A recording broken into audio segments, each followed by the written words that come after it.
नमस्कार मित्रों।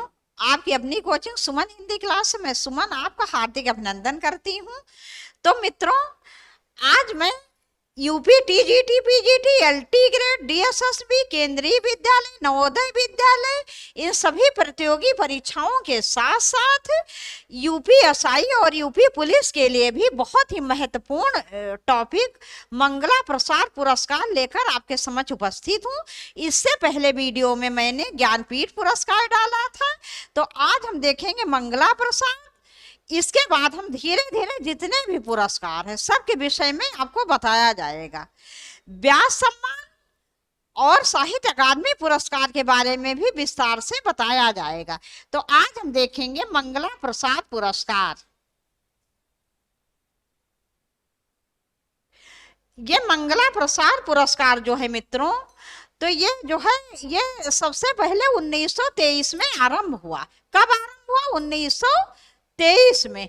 और इसे हिंदी साहित्य सम्मेलन प्रयाग के द्वारा साहित्य के क्षेत्र में विशेष योगदान देने वाले व्यक्तियों को यह पुरस्कार दिया जाता है। और इसके संस्थापक से पुरुषोत्तम दास टंडन। कौन थे इसके संस्थापक? पुरुषोत्तम दास टंडन जी इसके संस्थापक थे। तो देखते हैं ये पुरस्कार किसको किसको दिया गया। ये वीर सस्सई नामक रचना पर यह पुरस्कार किसे मिला है? वियोगी हरि जी को। तो वीर सस्सई नामक रचना पर वियोगी हरि जी को मंगला प्रसाद पारितोषिक दिया गया था। उसके बाद बिहारी सस्सई की भूमिका किसने लिखी थी? पद्म सिंह शर्मा ने। तो बिहारी सस्सई की भूमिका नामक रचना पर, आलोचना ग्रंथ पर इनको पद्म सिंह शर्मा जी को मंगला प्रसाद पुरस्कार प्रदान किया गया था। उसके बाद आगे देखते हैं। इसके बाद प्रिय प्रवास तो आप लोग इस नाम से भली भांति परिचित होंगे। हिंदी खड़ी बोली का ये प्रथम महाकाव्य है। इसकी रचना हुई 1914 में और इसमें 17 सर्ग हैं।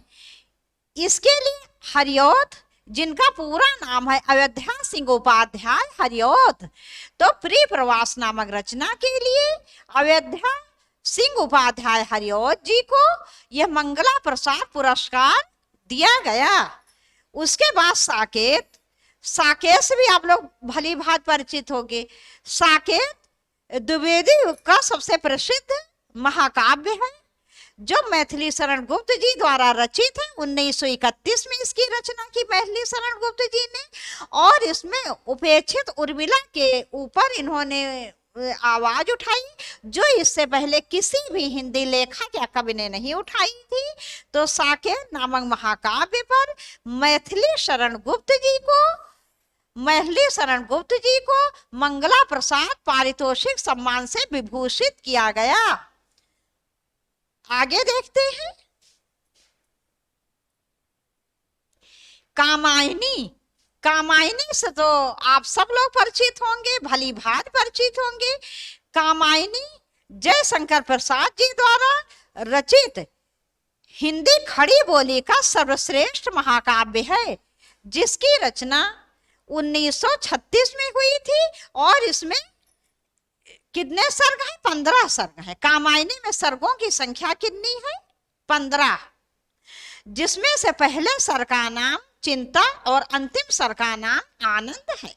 तो कामायनी महाकाव्य जो जयशंकर प्रसाद जी द्वारा रचित है, ये छायावाद का तो है ही, खड़ी बोली का सर्वश्रेष्ठ महाकाव्य माना जाता है ये कामायनी। तो कामायनी नामक महाकाव्य पर जयशंकर प्रसाद जी को मंगला प्रसाद पारितोषिक से सम्मानित किया गया था। उसके बाद है ये जीवन चक्र नामक रचना पर गंगा प्रसाद उपाध्याय जी को मंगला प्रसाद पारितोषिक से सम्मानित किया गया।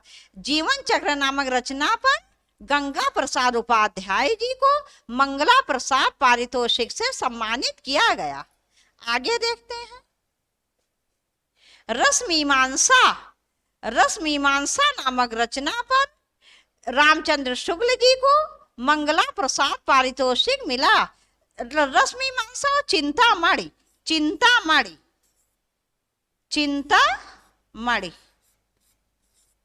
चिंतामणि रामचंद्र शुक्ल जी का बहुत ही प्रसिद्ध निबंध है। तो रस मीमांसा पर और इसके अतिरिक्त चिंतामणि नामक रचना पर रामचंद्र शुक्ल जी को मंगला प्रसाद पारितोषिक से सम्मानित किया गया। उसके बाद है रश्मि और नीरजा। रश्मि और नीरजा रचना के लिए महादेवी वर्मा जी को मंगला प्रसाद पारितोषिक से सम्मानित किया गया। आगे देखते हैं। परख। परख नामक रचना के लिए जैनेन्द्र जी को मंगला प्रसाद पारितोषिक से सम्मानित किया गया। फिर कबीर। कबीर क्या है? हजारी प्रसाद द्विवेदी जी का बहुत ही प्रसिद्ध निबंध है। तो कबीर नामक रचना पर हजारी प्रसाद द्विवेदी जी को मंगला प्रसाद पुरस्कार से सम्मानित किया गया था। आगे देखते हैं। समाजवाद। समाजवाद रचना पर डॉक्टर संपूर्णानंद जी को मंगला प्रसाद पारितोषिक से विभूषित किया गया था। उसके बाद है संशय की एक रात। संशय की एक रात नामक रचना के लिए नरेश मेहता जी को मंगला प्रसाद पारितोषिक से पुरस्कृत किया गया था। अब मित्रों, यहीं पर ये वीडियो समाप्त कर रहे हैं। ये बहुत ही छोटा वीडियो है, लेकिन आपकी परीक्षा की वजह से बहुत महत्वपूर्ण है।